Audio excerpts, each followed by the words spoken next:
orang dikatakan ikhlas, ya, itu apabila dia memenuhi dua kriteria. Satu, dia hanya beribadah kepada Allah. Ya.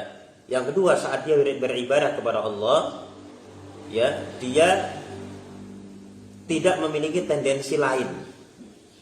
Nah, itu orang dikatakan ikhlas. Ya, orang dikatakan ikhlas itu satu, kalau dia ibadah hanya kepada Allah, enggak ibadah kepada selain Allah sama sekali.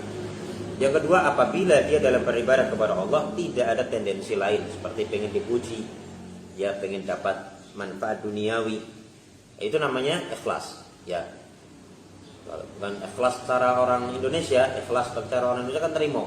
Padahal dalam bahasa agama itu seperti saya jelaskan. Maka kalau kita mengatakan kita harus mengikhlaskan ibadah kepada Allah, maksudnya kita nggak boleh syirik, ya.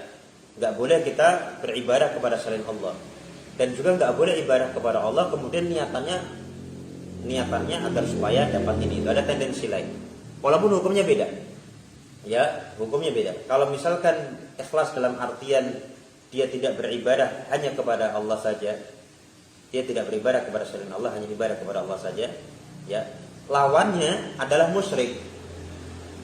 Artinya kalau dia tidak ikhlas dari sisi ini, berarti dia musyrik.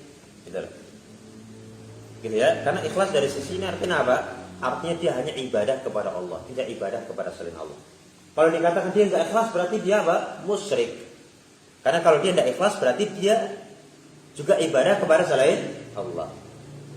Nah, adapun ikhlas dalam sudut pandang yang berikutnya, ikhlas dalam artian dia beribadah kepada Allah tidak ada tendensi lain.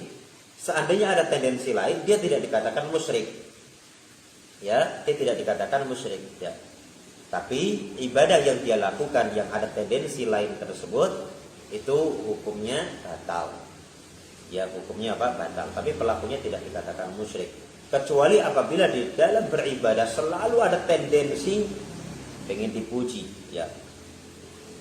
Maka ini nanti ada pembahasan sendiri insyaallah. Ini